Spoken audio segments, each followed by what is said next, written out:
Are we all here? Right on time. This is the perfect place to rehearse.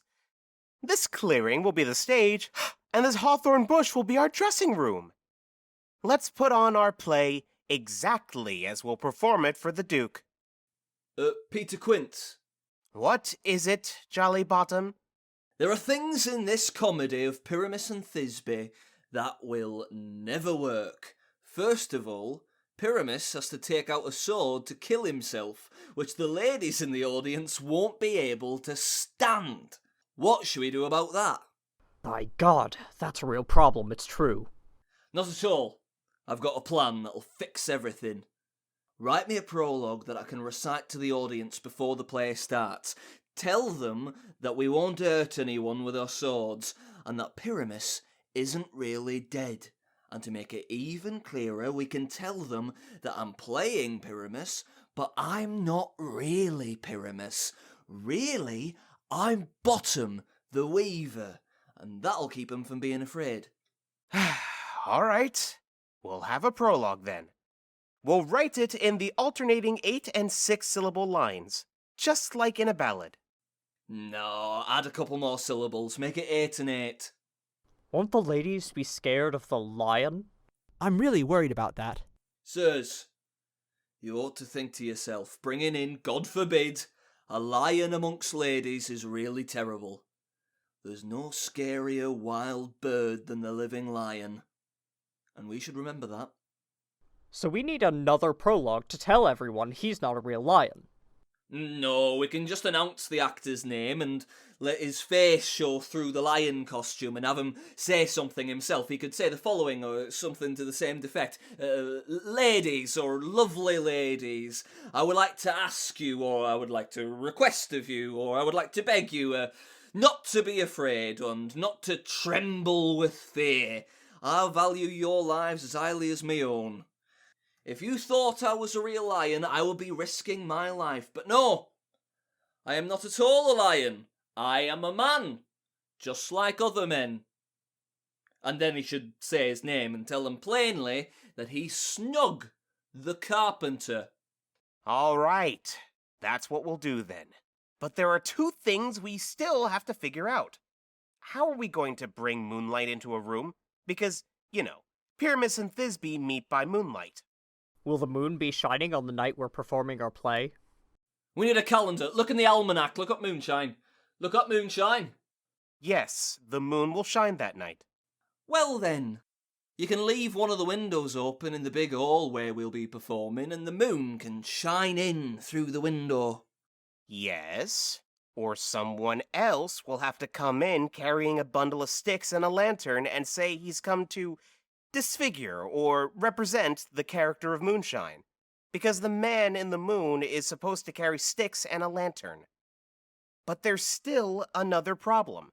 We need to have a wall in the big hall, because according to the story, Pyramus and Thisbe talked through a little hole in the wall.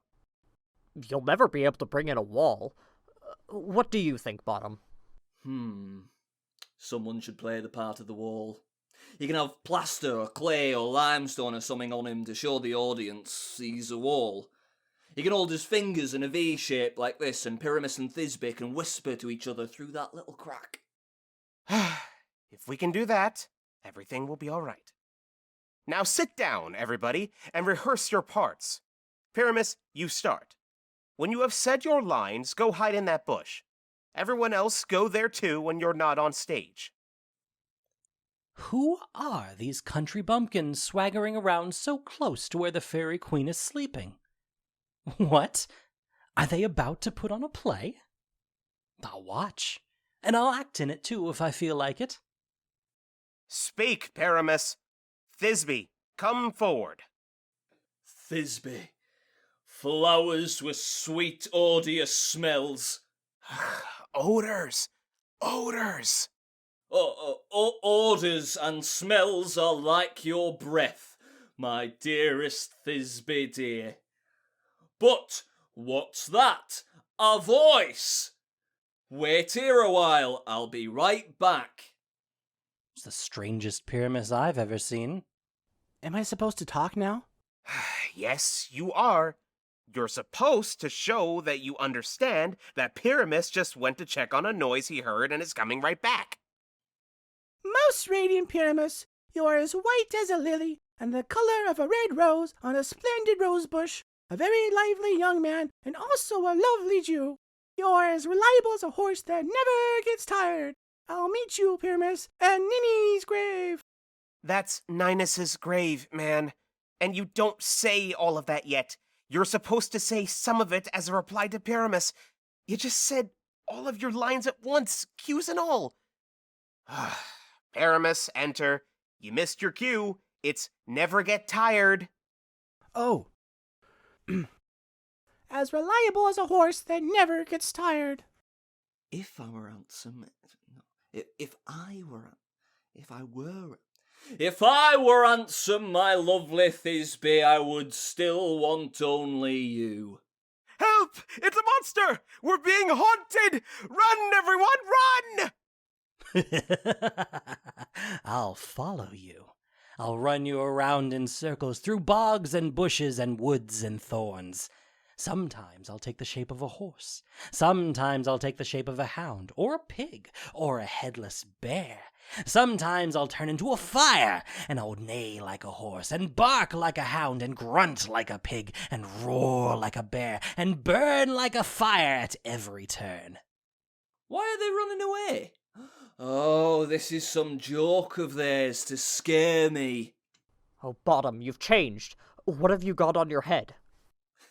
What do you think I've got on me head? You're acting like an arse, don't you think? God bless you, Bottom. God bless you. You've been changed, reborn. Ah, I see what they're up to. They want to make an ass of me to scare me if they can. But I won't leave this spot, no matter what they do. I'll walk up and down and sing a song so they know I'm not afraid. The blackbird and its black feathers, and its orange and tan beak, the thrush with its clear voice, the wren with its small piping chirp. What angel is this who's waking me up from my bed of flowers? The finch, the sparrow, and the lark, the grey cuckoo with his simple song that many men hear, but they don't dare say no to it. Well, of course they don't say no. Who'd waste time talking to such a stupid bird? Who'd bother to accuse a bird of lying, even if the bird were telling him that his wife was cheating on him? Please sing again, sweet human. I love to listen to your voice, and I love to look at your body. I know this is the first time I've ever seen you, but you're so wonderful that I can't help swearing to you that I love you. Oh, I don't think you've got much of a reason to love me. But to tell you the truth, reason and love have very little to do with each other these days. It's too bad some mutual friend of theirs doesn't introduce them. No, I'm just kidding. You are as wise as you are beautiful. No, that's not true. But if I were smart enough to get out of this forest, I'd be wise enough to satisfy myself. Don't bother wishing you could leave this forest, because you're going to stay here whether you want to or not. I'm no ordinary fairy. I rule over the summer, and I love you. So come with me. I'll give you fairies as servants, and they'll bring you jewels from the depths of the ocean, and sing to you while you sleep on a bed of flowers. And I'll turn you into a spirit like us, so you won't die as humans do. Come here, Peaseblossom, Cobweb, Moth, and Mustardseed. Ready? Me too. Me too. And me too. Where should we go? Be kind and polite to this gentleman. Follow him around, leap and dance for him. Feed him apricots and blackberries, with purple grapes, green figs, and mulberries. Steal honey from the bumblebees, and make candles out of the bees' wax. Light them with the light of glowworms, so my love will have light when he goes to bed and wakes up. Pluck off colorful butterfly wings, and use them to fan moonbeams away from his eyes as he sleeps. Bow to him, fairies, and curtsy to him. Hello, mortal. Hello. Hello. Hello. I beg your pardon, sirs. Please, Tell me your name, sir. Cobweb. I'd like to get to know you better, Mr. Cobweb. If I cut my finger, I'll use you as a bandage to stop the bleeding. And your name, sir? Peaseblossom. Please, give my regards to your mother, Mrs. Peapod, and your father, Mr. Peapod. Good Mr. Peaseblossom. I'd like to get to know you better too. And you? May I ask what your name is, sir? Mustardseed.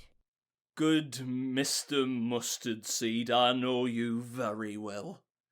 Those cowardly, gigantic sides of beef have been responsible for many of your family members getting eaten as a condiment on beef. I swear to you, many members of your mustard family have made my eyes water before. I look forward to getting to know you better, Mr. Mustardseed. Take good care of him. Take him to my sleeping area. The moon looks sad to me. When she cries, all the little flowers cry too. They're sad because someone is prevented from having sex, or is having it against her will. Keep my lover quiet.